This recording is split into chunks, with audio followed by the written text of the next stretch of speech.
Hello. We're reading Exploring Notions of Genre in Academic Literacies and Writing Across the Curriculum, Approaches Across Countries and Context. There are five authors: Russell et al., David Russell, Mary Lee, Jan Parker, Brian Street, Ti- Diane Donahue.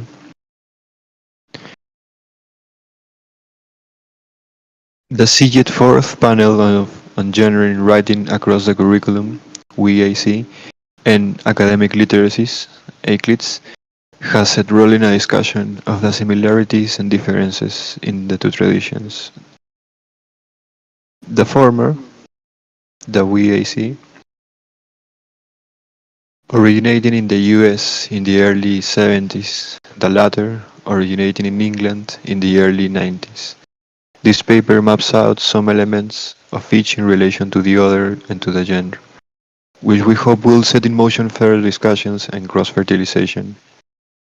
At first glance, the two seem very different, as their respective titles suggest. One is about writing and the other about literacies. The term WAC means efforts to improve students' learning and writing or learning through writing in all university courses and departments, with some attention to school and adult education as well. The term writing in the disciplines, YID, is also used, somewhat synonymously, but suggests greater attention to the relation between writing and learning in a specific discipline. For an overview and bibliography on WAC, see Basserman, Joseph Bethel, Shafkin, Fouquet, and Garoufis. Euclid's American literacies, academic literacies, is about literacies in higher education primarily. In the UK, literacy has been more traditionally associated with school and adult learning rather than the university. Indeed, there is still a strongly held belief amongst most UK university teachers that literacy needs to be attended to before students embark upon higher education studies, a view that is shared by many, perhaps most, US university teachers. Academic literacies is working to change that view of literacy by taking social practices approaches to multiple and plural literacies often associated with new literacy studies.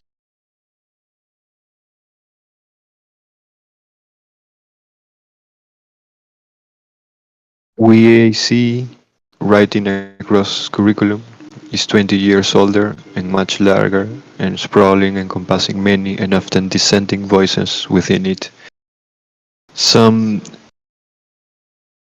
2,400 articles, 2,400 articles and books on writing across curriculum have been published since 1975 with some 240 empirical studies.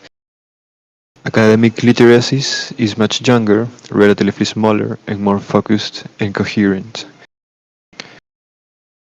Though the object of both is similar, academic writing, the purposes are different. Writing across curriculum is primarily a pedagogical reform movement, despite being practitioner-led. um, Academic literacies has focused on research and theory thus far, describing practices and understanding them theoretically. It is just entering into large-scale pedagogy and reform efforts.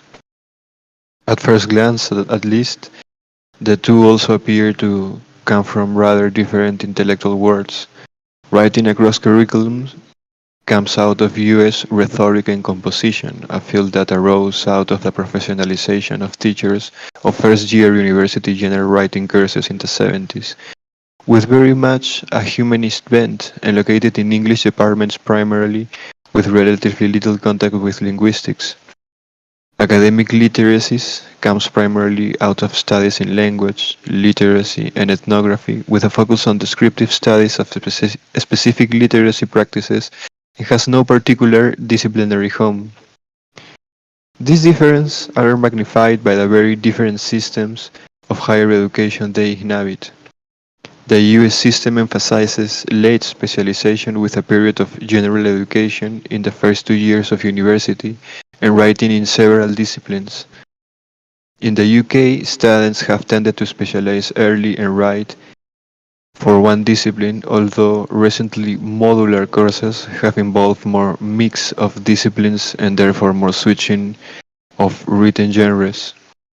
In the UK, assessments of students almost always involve extensive written work, whereas in the US, assessments are often multiple choice.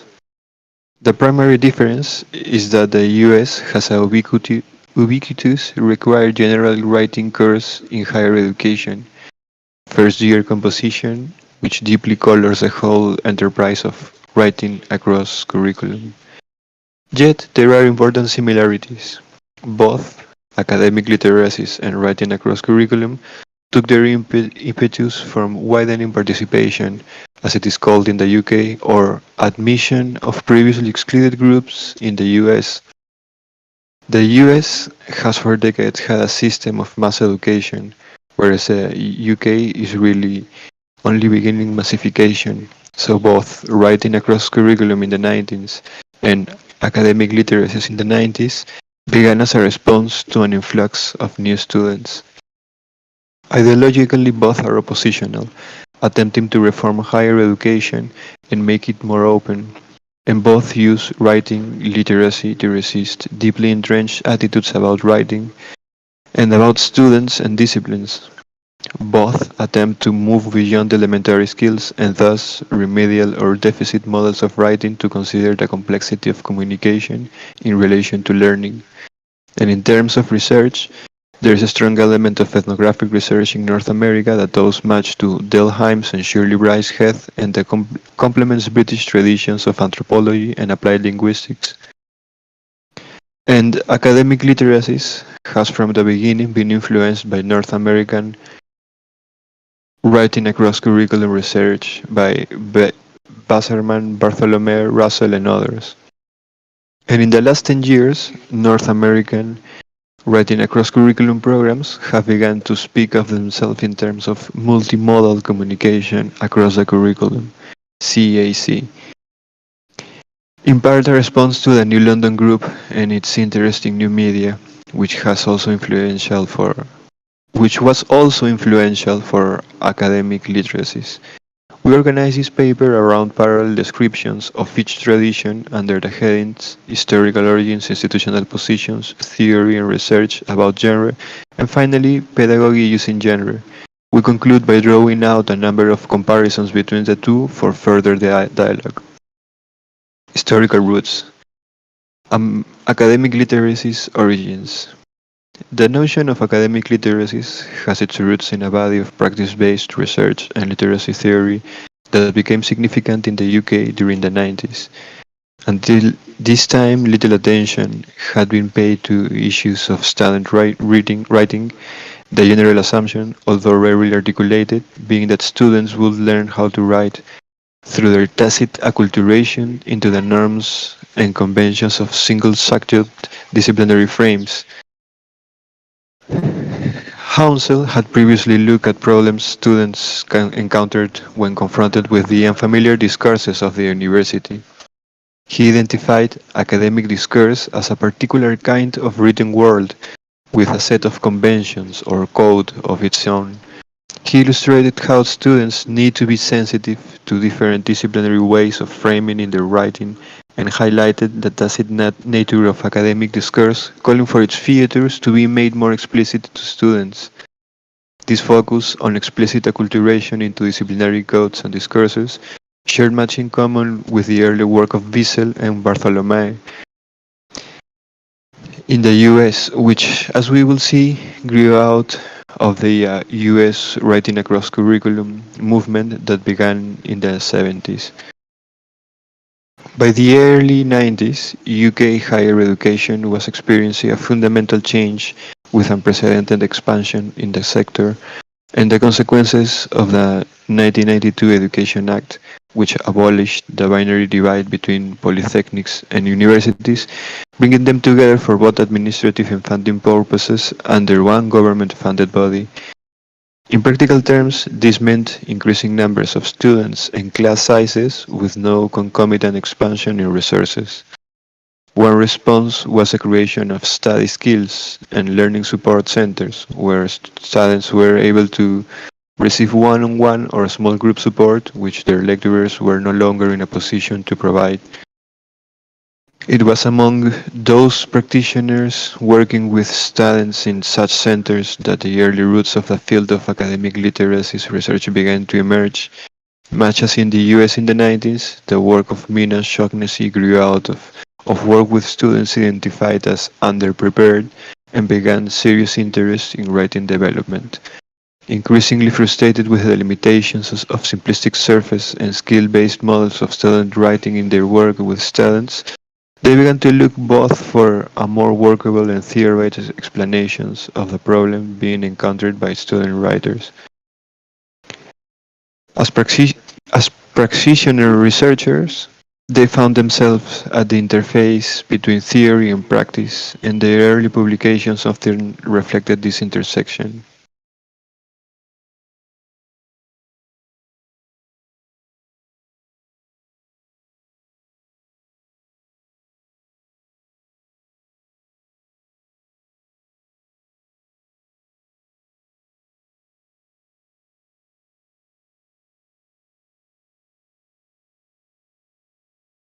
The dearth of the lack of literature on student writing coming out of the UK at the time meant that these researcher practitioners often looked to the US for theoretical framing for their work. Particularly influential was Basserman's early work, although his concern had been with the text produced by established academic writers. UK researchers found this a particularly useful framing with which to think about undergraduate student writing. In particular, his claim that writing matters because the different choices around what and how we write results in different meanings underpin the framing for both research and practice with student writers.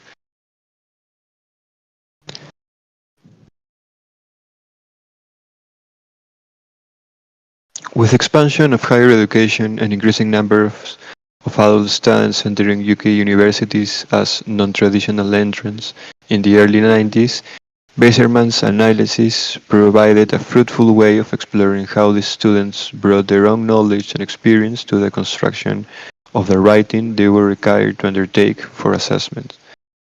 Examining the object under study, the literature of the field, the anticipated audience, and the author's own self in the writing of mature students laid bare the ways in which engaging with academic knowledge could conflict with other more familiar ways of knowing.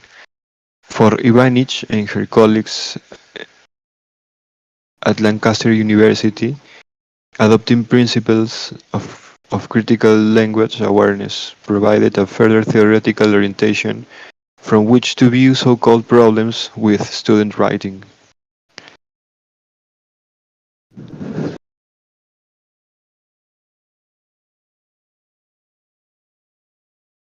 This backdrop provided a foundation for the contested approach which has become associated with academic literacies research during the last decade, examining in detail student struggles with meaning making and the nature of power and authority in student writing.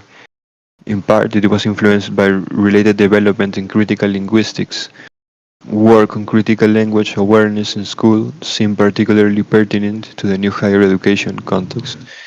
In 1996, Street published an innovative chapter on academic literacies, which both challenged academic convention by incorporating the original text of other rather than integrating them into his own work with conventional referencing, and foregrounded questions of academic literacies.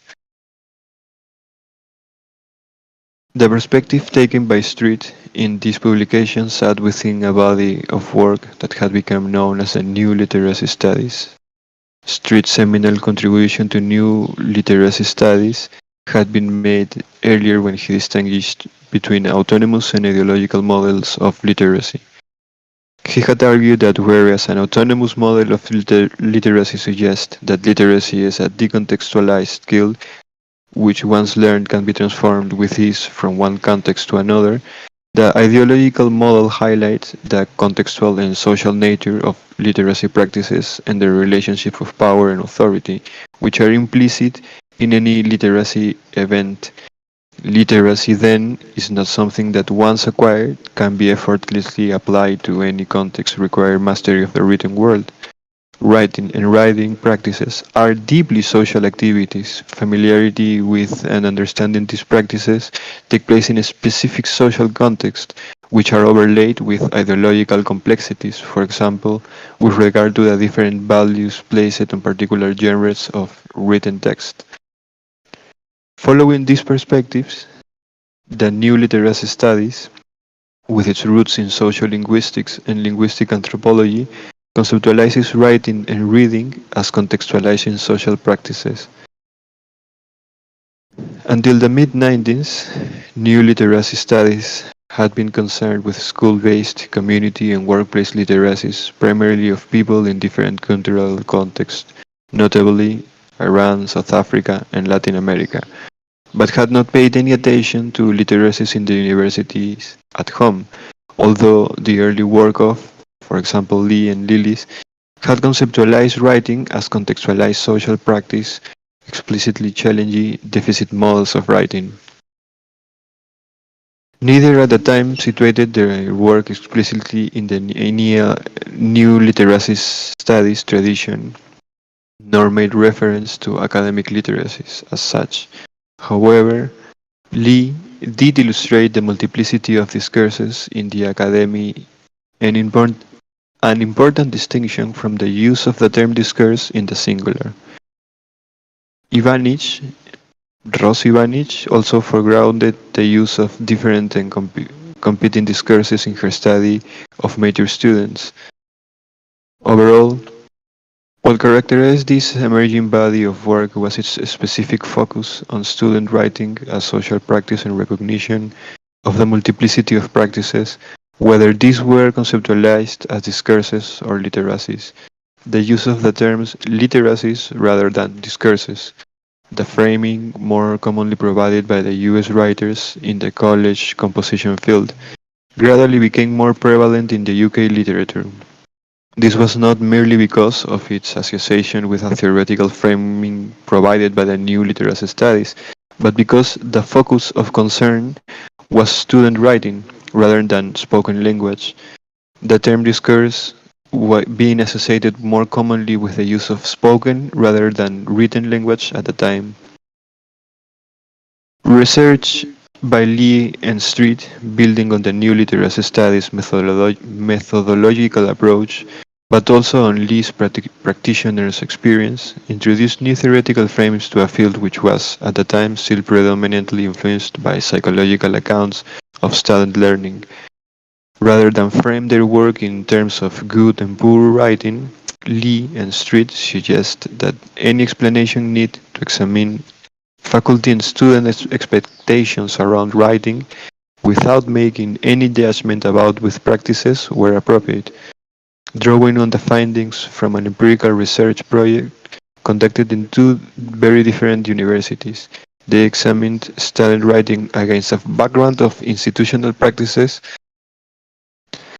power relations, and identities, with meanings being contested between faculty and students, and an emphasis on the different understanding and interpretations of writing tasks. Findings from the research suggest fundamental gaps between students and faculty understanding of the requirements of student writing, providing evidence at the level of epistemology, authority, and contestation over knowledge, rather than at the level of technical skill, surface linguistic competence, and cultural assimilation. Based on their analysis of their research data, they explicated three models of student writing. These they termed study skills, socialization, and academic literacies. The study skills model is based on the assumption that mastery of the correct rules of grammar and syntax, coupled with attention to punctuation and spelling, will ensure student competence in academic writing. It is therefore primarily concerned with the surface features of text. In contrast, the academic socialization model assumes students need to be acculturated into the discourses and genres of particular disciplines, and that making the features and requirement of these explicit to students will result in their becoming successful writers. In some respects, the third model, academic literacies, subsumes many of the features of the other two. Lee and Street point out that the models are not presented as mutually exclusive. Nevertheless, they argue that it is the academic literacies model which is best able to take account of the nature of student writing in relation to institutional practices, power relations, and identities. In short, to consider the complexity of meaning making which the other two models fail to provide. The explication of the three models proposed by Lee and Stree has been drawn upon very widely in the literature on teaching and learning across a range of HE contexts, and calls for a more in-depth understanding of student writing and its relationship to learning across the academy, thus offering an alternative to deficit models of learning and writing based on autonomous models of literacy. That was the academic literature's origins. Writing across curriculum origins. The writing across curriculum movement, origin in the US in the 1970s, can only be understood in light of the century-old US tradition of university-level composition courses required of almost all first-year university students. These courses were taught in English departments and traditionally mixed the teaching of literary text with skill-based instructions in writing, often with a remedial stigma attached deficit model. In the late 70s, composition teachers professionalized the teaching of writing, developing their own MA, uh, Masters and PhD programs in rhetoric and compositions, that is, the teaching of university level writing. They developed several strands of research drawn from both the humanities, for example, classical rhetoric, and the social sciences, for example, education, and pushed composition teaching beyond literary analysis and skills and drills. As with academic literacies in the 90s, the rise of the writing across curriculum movement in the late 70s and early 80s was a response to the influx into higher education of previously excluded groups through open admission policies in public institutions. One response was to radically rethink the remedial or deficit model of writing and found writing centers, special curricula, and systematic research into the difference between students' and teacher perceptions of error, much as with American literacies research in the mid-90s.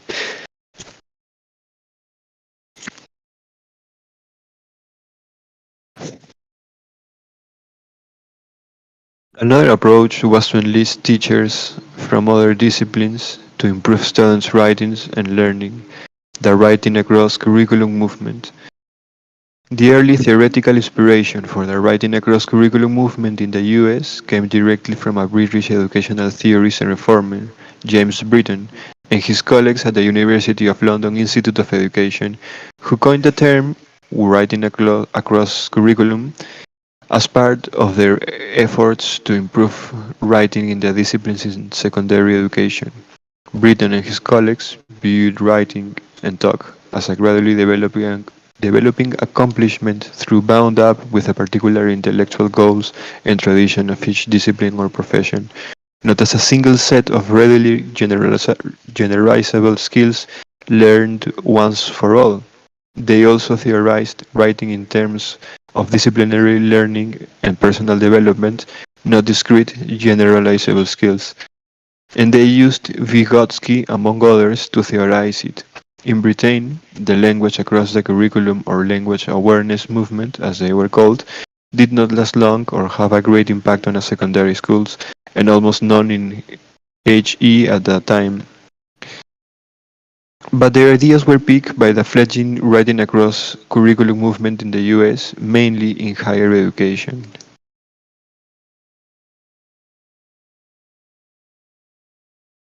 In the early 1980s, the dominant model of writing research was cognitive, but the mid-1980s, few US researchers began to use the ethnographic methods to explore writing development as a cultural, historical phenomenon. As with the academic literacies in the late 90s, the ethnography of communication was inspiration. The seminal article was by Lucille McCarthy, a PhD student of Del Himes. Her 1987 article, Strangers in Strange Lands,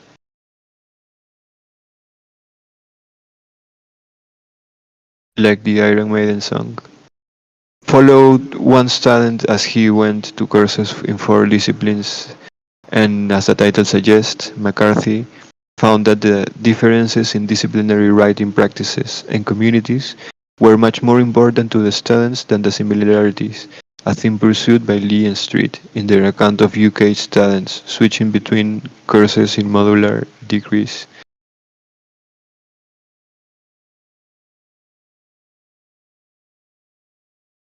Classroom practice in general composition courses began to change as well in the 80s. Writing across curriculum textbooks in first year composition courses began to appear, which taught the genres of writing in the social and natural sciences not as formulas to be followed ordinarily, but as indices, but as indices of the ways of knowing, the epistemology and social actions of knowledge domains or disciplines. Research into social dimensions of the disciplines and professions, how and why professionals write, complemented textual research. A large strand of research into the genres of professional and academic research writing began. Some compared student writing to that of professionals. For example, Geisler worked on expert and student text in philosophy, academic literacy, and nature of expertise, exposed philosophers' ways of writing, thinking, and being in relation to the discursive modes of movement writing in philosophy courses, and an educational reform movement swept U.S. H.E.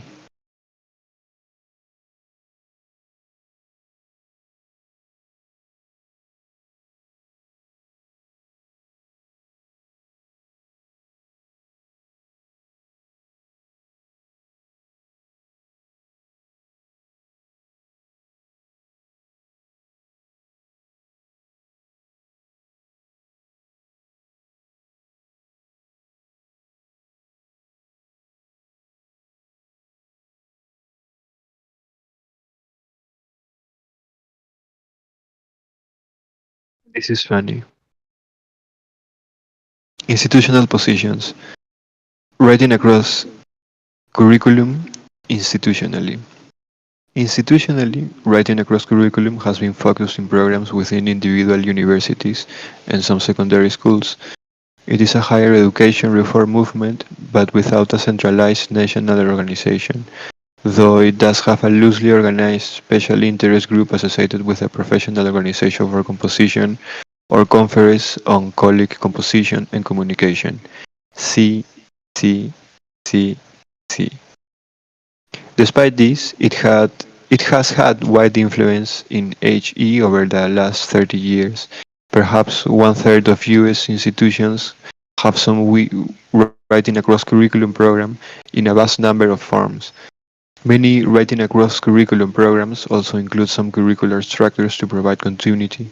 Insti- Institutions or departments often designate certain courses as writing intensive or writing extensive and require students to take certain ones or a certain number of them to graduate.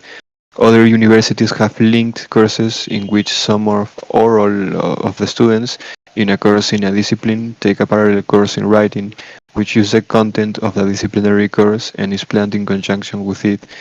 More rarely, departments organize a sequence of writing tasks and students support that extends throughout their curriculum.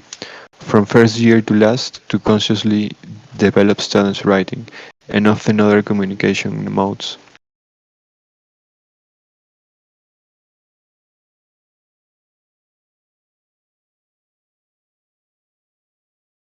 Some universities have required all departments to develop such a sequence.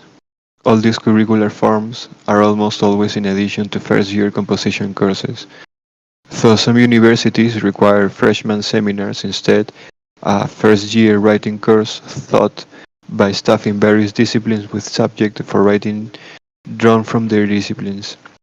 Almost all writing across curriculum programs include organized efforts to develop awareness of writing among teachers in the disciplines and their competence in supporting students in their writing.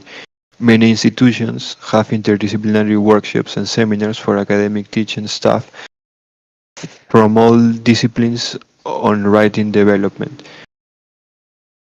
There they not only discuss the particular needs and resources for their students' writing, but also how writing works differently in each of their disciplines, how it brings students to deeper involvement with the unique ways of knowing in each, the epistemology of each, and how students can be helped to write to learn as they learn to write in a field. In Britain's famous phrase, now a slogan. Teaching staff learn to design and sequence assignments, communicate expectations, and give feedback. And since 1993, there has been a biennial national, now international conference that draws about 500 faculty members from a great range of disciplines, institutions, and countries. Finally, writing across curriculum programs are often connected with or part of a writing center or centers, often attached to a student support unit. Tutors, graduate or undergraduate students typically have individually or small group helps to students. Sometimes tutors are drawn from various disciplines, sometimes there are discipline-specific writing centers, and sometimes there are tutors assigned to specific courses, usually large lectures, to help students to help students with their writing and learning. These centers have tried to avoid the remedial or deficit model of writing by helping all students with their writing, and in some centers even teaching staff who are writing articles. So who are writing research articles. All of these efforts struggle with a range of institutional latitude and structures that militate against writing across curriculum, redactive and remedial concepts of student writing, particularly that writing is a set of general skills to be mastered in the ubiquitous first-year general writing courses, demands on faculty time for research, large enrollments in many courses, and so on. After 30 years, it is still an uphill battle, but because so many academics in the US have been exposed to the idea of writing across curriculum through attending workshops or teaching writing-intensive courses, for example, writing across curriculum has become part of the institutional landscape of higher education in the US. Academic literacies institutionally. In the UK, writing intensive, though not writing conscious undergraduate courses were traditionally the preserve of Oxford and Cambridge, where teaching was based on individual teaching by faculty members supervising student writing, or as it was perceived, student disciplinary learning, in weekly one-on-one sessions. The post-1992 expansion, entailing large class sizes and an increasingly diverse student body, and the growth of themed interdisciplinary modular curricula resulting more attention to writing as meaning-making and as a social practice. This has led to movements such as Writing Development in Higher Education Biennial Conference since 1995, and more recently the Writing Across Curriculum Influenced Thinking Writing Project and new US-style writing centers. For this and other examples, see Ganovic-Williams. Academic literacies has influenced all of these efforts. However, as illustrated above, academic literacies, although primarily practitioner-led, has tended to be more focused on theory and research.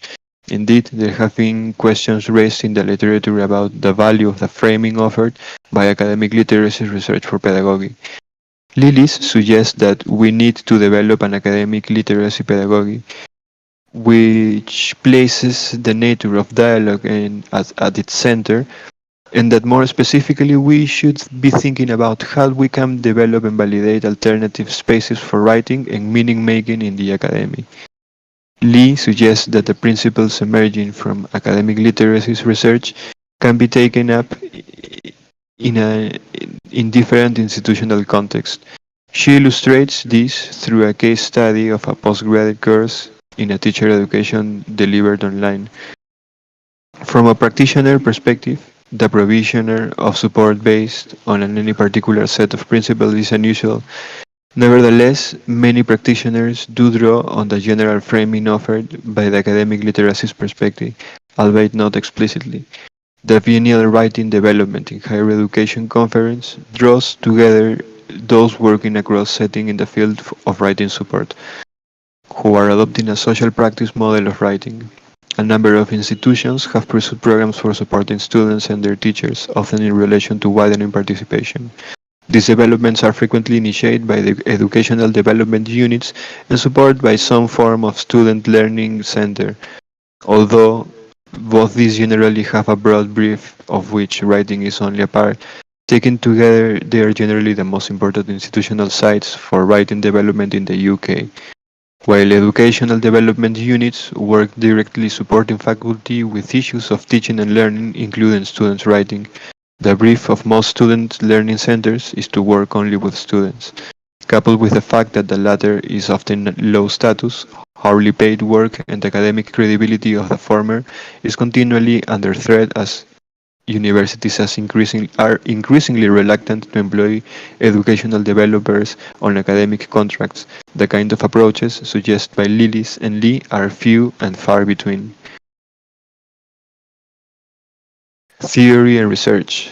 The roles of genre.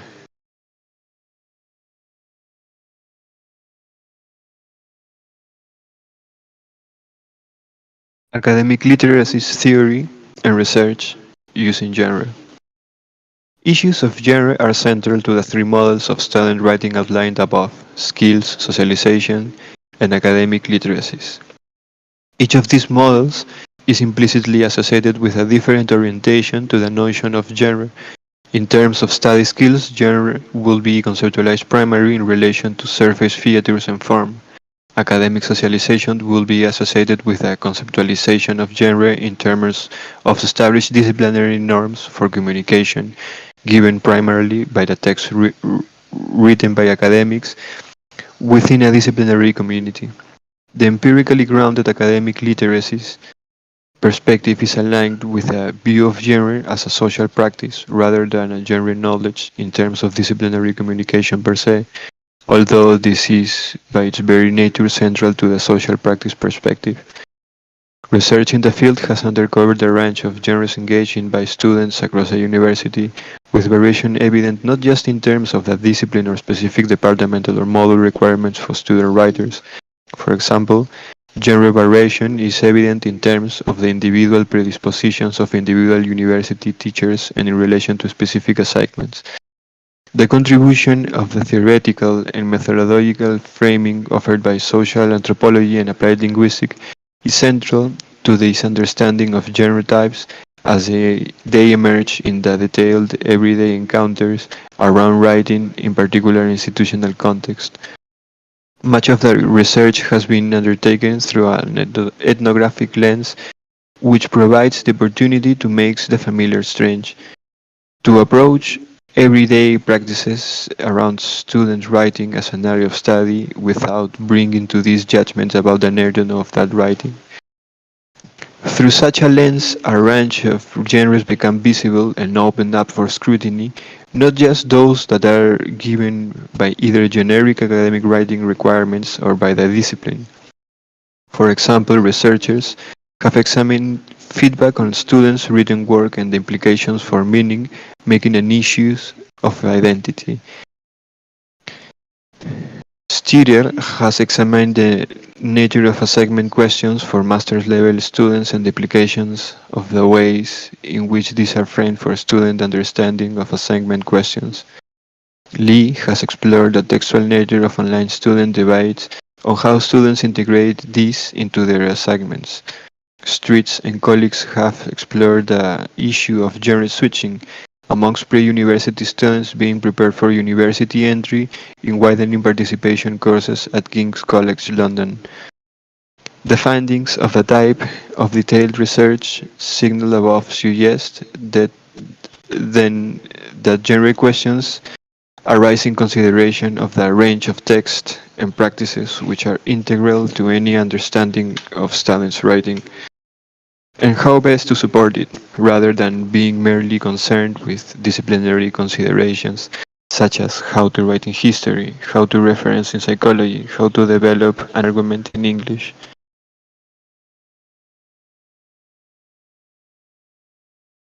As we have already discussed above, academic literacies has tended to focus on unpacking microsocial practices, such as gaps between students and lecturer perceptions of particular writing activities, often embedded deeply in tradition of essayist literacy and the assessment of writing. Researchers in this tradition have also focused on theorizing and researching new genres of writing in HE teaching in different modes and media, and on the ways in which students are called upon, often implicitly, to switch between different genres and modes, which also raises the more general issue of how genre modes are theorized in relation to other traditions of genre analysis and multimodal studies. Arguably, what distinguishes academic literacy research from YID is its tendency to focus at this micro level and also upon the different interpretations and understandings of genres of the participants in any particular writing encounter in the university, drawing on the kind of framing provided by Bergen-Cotter and Hacking genres emerge in the relationship between the creation of texts and their associated practices in a particular context. Not only do they vary across disciplines, subjects, and/or fields of study, but also in text types. For example, academic assignments, faculty feedback, marginalia, email. This approach to genre draws a range of texts and practices into the academic literacy frame rather than concentrating on student essay writing per se. The focus on the minutiae of text and practices in understanding meaning makes is given by the ethnographic roots of these fields, and particularly Himes' ethnography of communication, resulting in the foregrounding of institutional perspective, which takes precedence over a disciplinary or subject-based focus. This may be indeed be the most important distinction between the different traditions being explored in this chapter, despite their evidently common theoretical act, in part methodological roots, as the landscape of higher education has changed over the last decade, with increased emphasis on professional rather than purely academic study and concomitant attention to new genres of writing in the in the academy. The theoretical framing offered by academic literacies research is becoming increasingly valuable in terms of both research and practice. For example, CRAM is concerned with learning journals as transitional genres bridging a gap between students' personal worlds and the rigorous discipline-based genres embedded in more conventional essay writing. Students' journal writing is also a strategy used by widening participation programs at King College London, described below. A number of practitioners researchers are also underpinning their work in new multimodal environments for learning with principles offered by academic literacies research. Walton and Archer illustrate the limitations of teaching web searching skills in South African contexts if teachers do not understand the explanations and interpretations that their students are bringing to reading the web. They suggest that students already have to be in command of subject discourses and understands the genres they encounter online in order to make their searching worthwhile. Supporting students in using the web in their studies requires sensitivity to the student's background and prior experience. This perspective mirrors that offered by the early findings in the field but has application to online learning. McKenna examines how students' use of hypertext challenge the linear construction of argument in academic writing. She suggests that this environment offers students the possibility to take up new subject positions not possible in more conventional essayist genres. The focus is less upon disciplinary genre knowledge and more upon issues of subjectivity and agency, and the ways in which these both wrap up against and challenge and subvert conventional academic genres.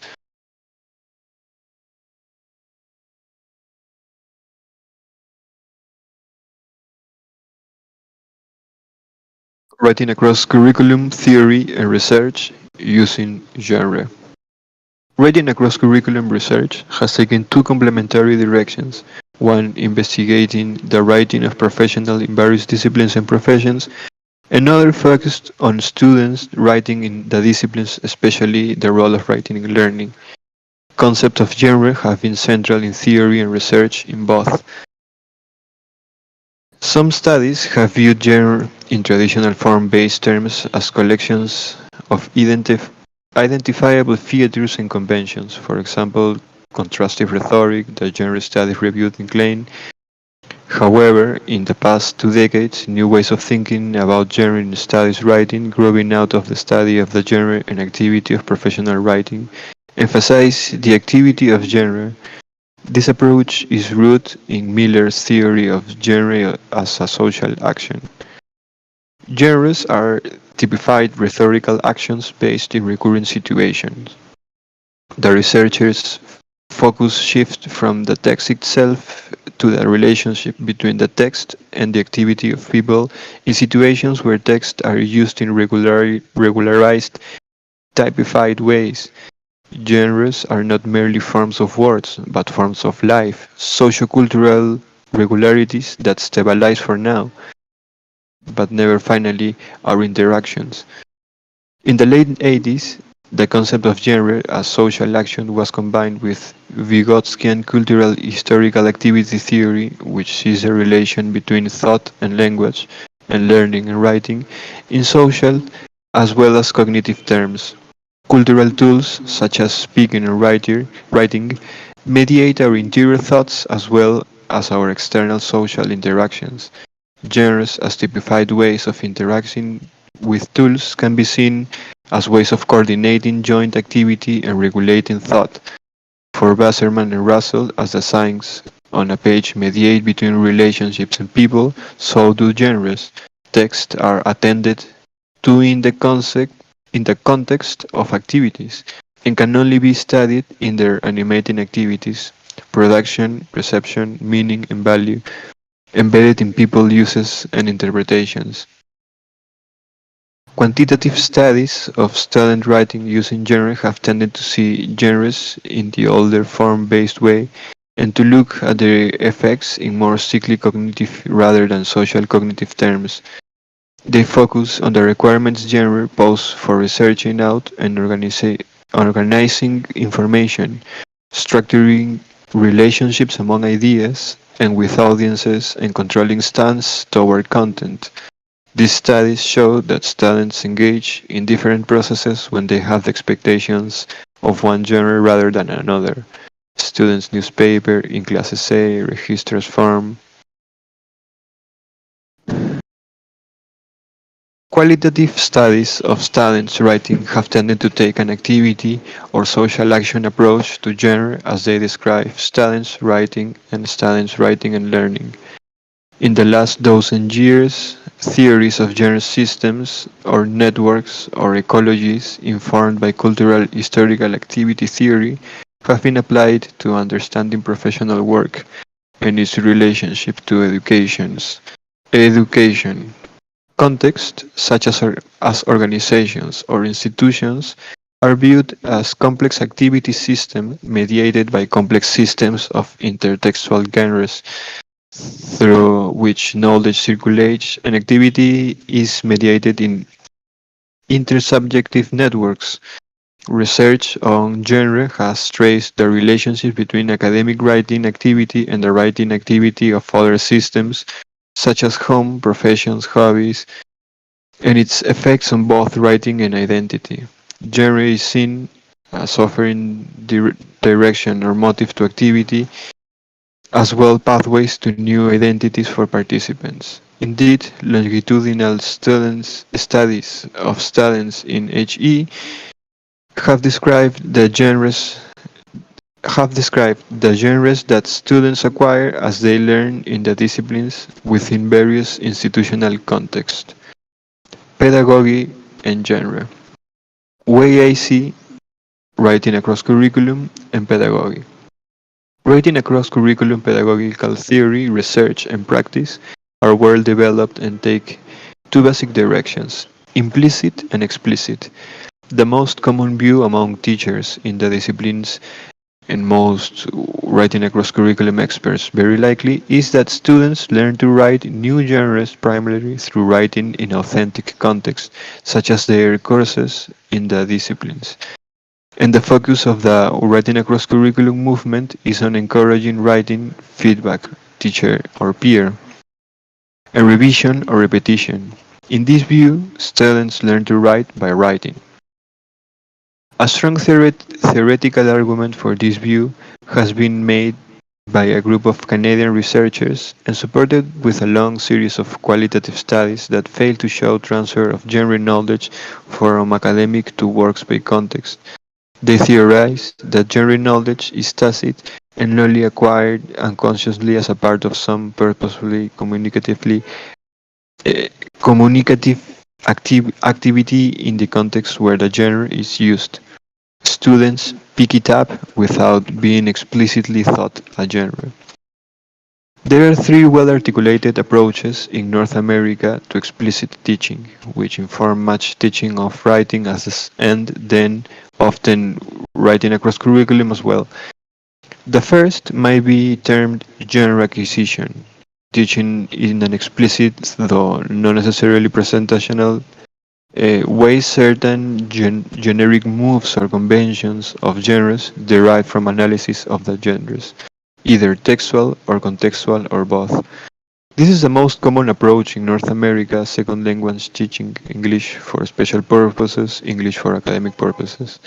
The goal is to provide linguistic resources that students need, for example, Swale's analysis of the generic moves of academic research article introductions is thought to L2 level 2 L2 graduate students explicitly along with a good deal of reading and analysis of introductions structured, practice writing them, and so on. This approach has been used rather little in writing across curriculum or first language teaching, perhaps because there are fundamental differences between first and second language learners. A somewhat similar approach, systemic functional linguistics, is even less common in North America.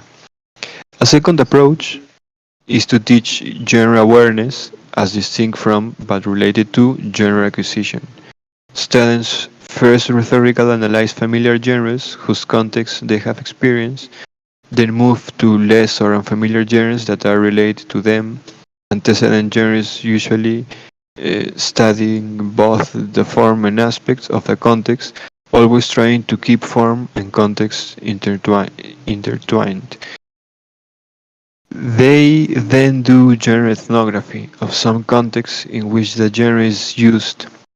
David argues that teaching genre awareness rather than particular skills will facilitate transfer, as previously learned genres become antecedent genres for further learning and practice of related genres. This approach has been used mainly in general writing courses, first year composition, technical communication, where there are students from a variety of disciplines and the teacher is not expert in all of them. Students do research in the target context and its genders. The research the teacher helps them become good researchers into genre, but the teacher does not teach a specific genre to the students. A third approach, sometimes termed new rhetorical, is to teach a genre explicitly, but in the process of performing a rhetorical action in its target context of use, which is a situation in disciplinary classrooms typically. In the process of doing some discipline-specific learning activity, students also get explicit instruction in genre, but the instruction is not confined to teaching stages or move or conventions. It also attempts to teach the logic of communication in terms of the logic of the learning disciplinary activity, the why and where and when of a genre as well as the what and how of it. For example, Carter et al. Developed an online tool for teaching the laboratory report genre in science and engineering and education. LabWrite leads students through the process of doing and representing textually, mathematically, and graphically the laboratory activity as they are doing it. The goal of instruction is not to teach the genre or writing, but to teach scientific concepts and scientific methods using genre as a mediational means. The genre is a tool for doing and learning science in the context of the course-specific laboratory. A comparison group study found that students who used LabWrite wrote lab reports that chemistry teachers rate as significantly more effective in learning the scientific concept of the lab and learning to apply scientific reasoning. The students also developed a significantly more positive aptitude toward writing lab reports than the comparison group. This is the only comparison group study to show explicit instruction effective in teaching a genre to L1 adults. The second question, genre's relationship to writing to learn, has been explored empirically primarily with younger students. Efforts to substantiate the claim that the act of writing per se improves learning were not successful. Instead, research found that the kits or genres of writing students do and the conditions in which they do it matter a great deal. Cooper and MacDonald found that university literature students who kept academic journals structured by discipline-specific questions did better on exams than students who kept unstructured personal journals on their reading. Indeed, the largest literature review to date of controlled comparison studies of writing to learn. Klein found that the most effective approaches were those based on genre, but the studies are few and still inconclusive. Klein describes the theory of how genre supports learning. Thus, writers use genre structures to organize relationships among elements of text, and thereby among elements of knowledge. However, as noted above, these quantitative studies of student writing using a genre have tended to see genres in the older form-based way, and to look at their effects in more strictly cognitive rather than social cognitive terms. The look at study questions, journals, and essays, not discipline-specific tasks, and as Basserman, this volume points out, the effects seem to be associated with a specific nature of task, which with study questions leading to increased recall and essays associated with connecting ideas. This pattern, as Basserman points out, is reminiscent of Scribner and Cole's finding that the cognitive effects of literacy were buried and tied to the institutionally embedded practices which literacy was used for. Basserman goes on to theorize that Vygotsky's concept that learning precedes development may explain the way genre may facilitate the development of higher-level discipline-specific ways of knowing as well as low-level task-specific knowledge. This volume. Finally, critical pedagogy has also influenced writing across curriculum on genre. Beginning with Mahala, some teachers and theories have called for writing across curriculum to embrace the wider critical pedagogy movement in various ways. One line of critique and reforms calls YID assimilationist,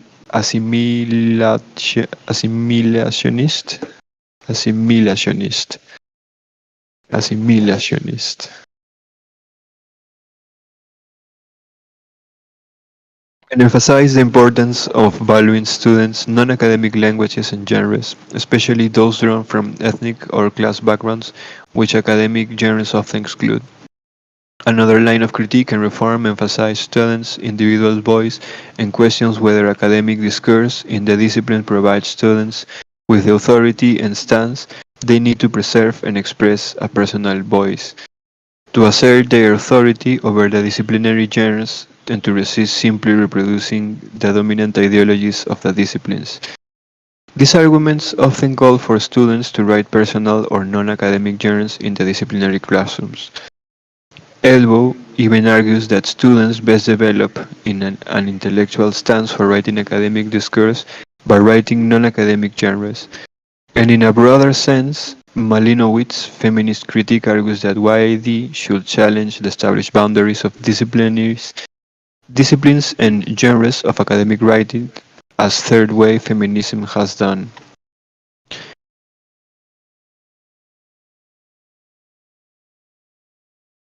Responses to these critiques emphasize that the very power of the discipline makes it important to understand them, and understanding is a necessary precondition to intelligently critiquing and/or resisting them. That learning new ways of thinking and acting can enrich and expand one's identity, and that critiques of the disciplines from the point of view of the humanities prejudge what students will find most valuable for their ethical and personal development.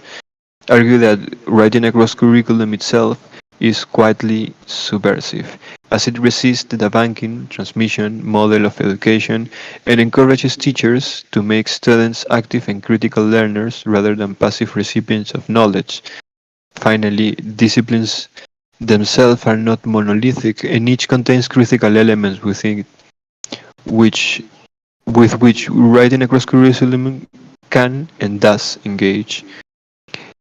There is then lively theoretical debate and much pedagogical experimentation and research on genre in writing across curriculum pedagogy and discussions of pedagogy and genre between academic literacies and writing across curriculum approaches seem a fertile ground for producing new strains of pedagogical thought and action. Academic literacies and pedagogy. Although the development of a pedagogic dimension of academic literacies is still in its infancy, increasing attention is being paid to the pedagogical significance of the specific application of theory and research on academic literacies, in which genre is an explicit pedagogic consideration.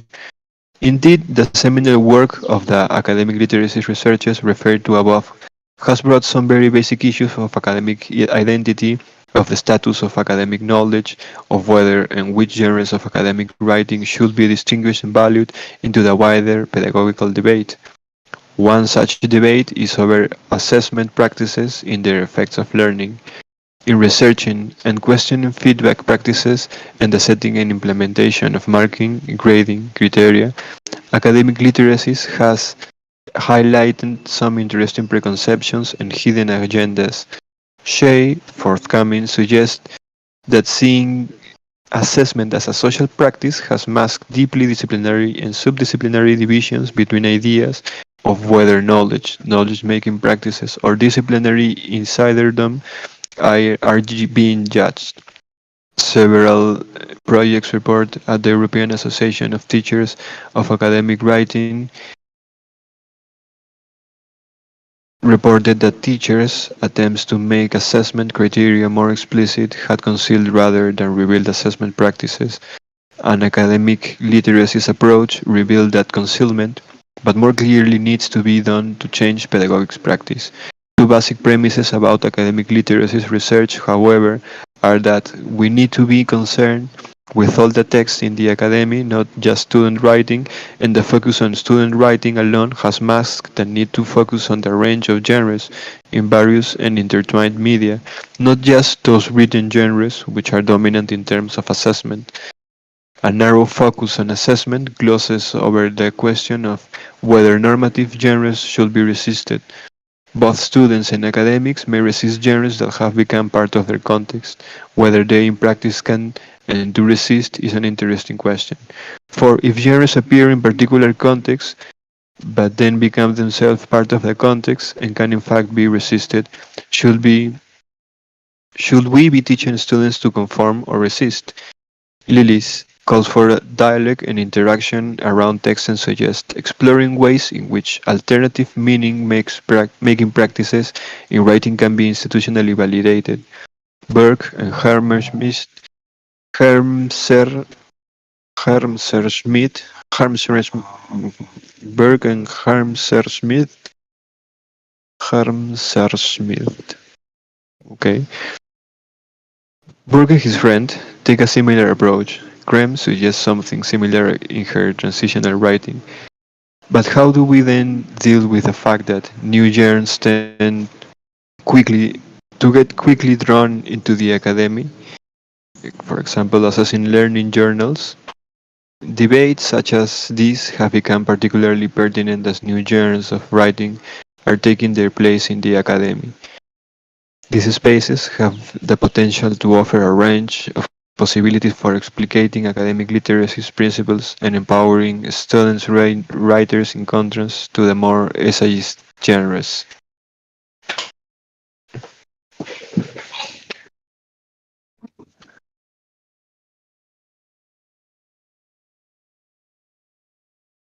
However, a word of caution is necessary in that institutions are constantly trying to tie down new genres for assessment. For example, UKHE, under mandate from the government, is developing rigid assessment criteria based on those which have been associated with essay writing and applying this uncritically to more personal and reflective genres of writing, which were originally conceptualized as formative writing spaces. Academic literacies offers possibilities to resist this focus on writing for assessment, pointing to academic writing's potential to develop, for example, academic identity, disciplinary meaning-making, and pedagogic autonomy. There are currently perhaps two generally accepted pedagogic models of academic writing.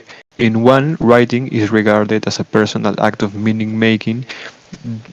The other sees writing as a demonstration of the acquisition of institutional, subject, or disciplinary knowledge and insiderdom. The first is a largely transformatory, certainly of the individual and potential, if communicated to the disciplinary and academic community, of that community's meaning-making processes. The second is concerned with disciplined writing in at least two senses, with the writing and the control of what John Bean called expert insider prose. Whatever the possibilities of the first, academic works with institutional pressures at all levels to use the second, controlling expert model. So feedback practices tend to a default correction model while the student struggling to make and communicate meaning is seen as a problem. Summative assessment criteria linked to disciplinary and professional benchmarks and genre study used to identify dominant combinations, codes, and criteria. Students can indeed be taught both about genres and about how to resist them. This volume. However, academic literacy research draws attention to academic writing beyond the classroom, chiming with writing across curriculum model of a continuum between student, doctoral, and faculty writing. Academic literacy research is perhaps more problematizing, showing that beyond the individual teacher's classroom, institutional pressures circumscribe and define what can be read, written or at least accepted as discipline for the purpose of being awarded a master's or a PhD and being published to the academic community.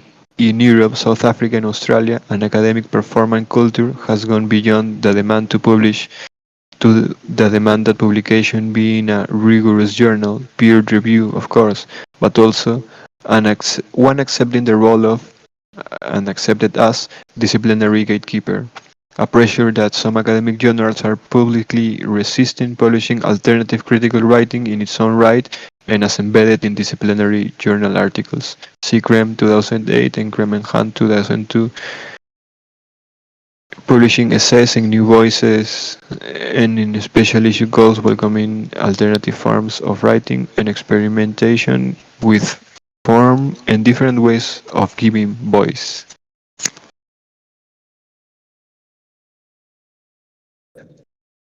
At a time when United Kingdom and European university policies makers, research funding and assessment bodies seem to be demanding generic and normalized academic writing, academic literacy research illuminates both the pragmatics and problematics of genre and in academic writing. Conclusion. Towards further dialogue. Comparisons are difficult, first because, as we said in the introduction, writing across curriculum and academic literacies are doing different things, and secondly because the US writing across curriculum movement is a large and diverse, with so many currents and conflicting strands that it is difficult to make generalizations about it. But perhaps a good place to begin is with genre theory and research methods. The academic literacy's perspective, coming out of ethnography of communication and applied linguistics, view genre as a social practice rather than a general knowledge in terms of disciplinary communications per se, and its analysis is meant to unpack microsocial practices such as gaps between student and teacher perceptions of particular writing activities, often embedded deeply in traditions of essayist literacy and the assessment of writing. Ethnographic methods show how genre types emerge in the detailed everyday encounters around writing, in particular institutional context, and how genre switching may be a hidden feature of pedagogy.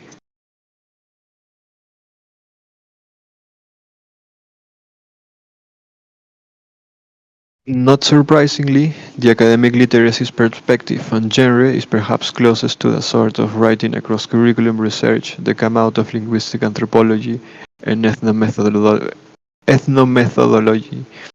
This includes the work of Delheim, student McCarthy, and her work with Fisherman, Harrington and Moran's research of new genres, and most especially the work of Pryor and his group who unpack the laminated microprocesses of students writing through longitudinal text analysis combined with ethnographic observation. Pryor, this volume, along with Spinuzzi and others, look for the surprising ways writing in embedded in genres that do not reach official status or even sometimes conscious recognition and that emerge in and out of the multimodal spaces of composing, post-it notes, marginal drawings, and so on.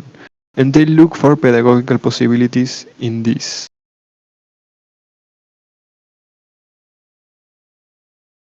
The dominant North American perspective sees genre not as a social practice from the point of view of the ethnography of communication, but a social action. From a rhetorical and speech act perspective, this has no counterpart in academic literacies, nor does the North American research on writing in the professions toward which students move. This research may sometimes use ethnographic methods, but may also use a range of other methods, content, discourse, intertextual rhetorical or speech act analysis, looking at text, even large number of texts, in contexts that are often viewed in historical, rhetorical, or other sociological terms rather than anthropological or ethnographical terms. One consistent tendency in genre research in both academic literacies and writing across curriculum, apart from cognitive research on writing to learn in psychology, is that both are concerned to go beyond a linguistic needs analysis and pedagogical provision of the kind that, for example, English for American purposes has emphasized, important as these are, and look further at the wider aspects of the learning situation in terms not only of disciplinary epistemology and methods, but also of student identity, social positioning and resistance, gender, and so on, as well as in terms of wider institutional factors.